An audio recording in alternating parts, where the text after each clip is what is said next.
मेरे चैनल में आपका स्वागत है। आज एक नए अध्याय की शुरुआत करेंगे। कैसे ब्रह्मा जी ने सृष्टि की रचना की थी। शुरू में जब कुछ भी नहीं था, केवल पर ब्रह्म थे। वह एक सर्वोच्च सिद्धांत यानी तत्व था, जिसका ना तो कोई आरंभ था और ना ही कोई अंत।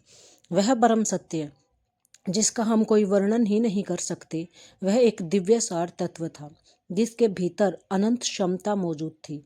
कारण और प्रभाव मिलकर मिलकर एक हो गए थे। कालातीत, असीम, स्वनिर्मित और स्वनिहित। इसका कोई आकार नहीं था, किंतु वह निराकार भी नहीं था। उसमें कोई गुण नहीं था, किंतु वह गुणों से रहित भी नहीं था।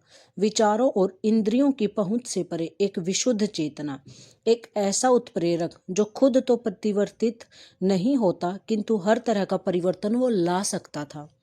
परब्रह्म की इच्छा हुई, तभी भौतिक ब्रह्मांड का निर्माण आरंभ हुआ। ब्रह्मांड प्रकट होने को तैयार था। प्रत्यक्ष, अन्वेषण के योग्य और विशिष्ट। पर ब्रह्म की इस इच्छा ने एक कंपन पैदा किया, और इस कंपन के पैदा होने से सबसे पहली ध्वनि का जन्म हुआ, और वह ध्वनि थी ओम। इस एक ध्वनि में समस्त ध्वनियां समाहित थी। सबसे पहले बनने वाले मूल तत्व को महत तत्व कहा गया, और इस महत तत्वों में से 3 गुण उत्पन्न हुए, जिसमें से सबसे पहला गुण सत्व गुण था।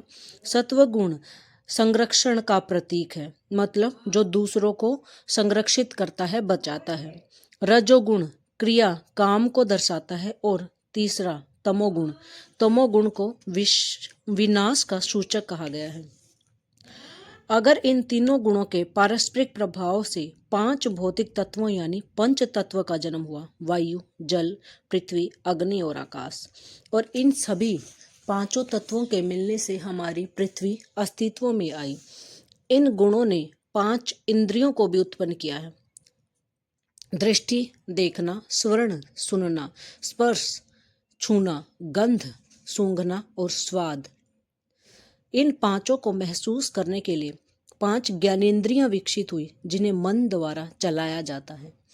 पदार्थ की उत्पत्ति के साथ संवेदना प्रकट हुई। इसके बाद जल प्रवाहित हुआ, जिसने सब कुछ ढक लिया। हर जगह केवल जल था, किंतु ऐसा कुछ नहीं था जो उस जल में डूब जाता।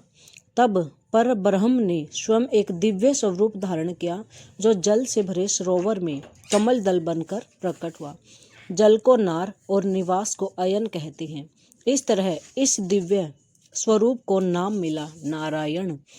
फिर परब्रह्म ने अपना अंश जल में प्रत्यारोपित किया। इस तरह जल ने स्वयं निषेचित होकर उस अंश का पालन पोषण किया, और कालांतर में एक अंडा उत्पन्न किया, एक सुनहरा अंडा जो प्रकाश वृत्त की तरह चमक रहा था। चूंकि यह अंडा पर ब्रह्म से उत्पन्न हुआ था, इसलिए इसे ब्रह्मांड कहा गया। फिर नारायण ने विष्णु बनकर इस अंडे में प्रवेश किया। विष्णु सर्वव्यापी थे, वे संरक्षक कहलाए, और उन्हें सत्व गुण का अधिष्ठाता माना गया। चूंकि उस सुनहरे वृत्त यानी अंड अर्थात हिरण्य ने विष्णु को गर्भ की तरह ढक लिया था, इसलिए उस अंडे को नाम मिला हिरण्यगर्भ।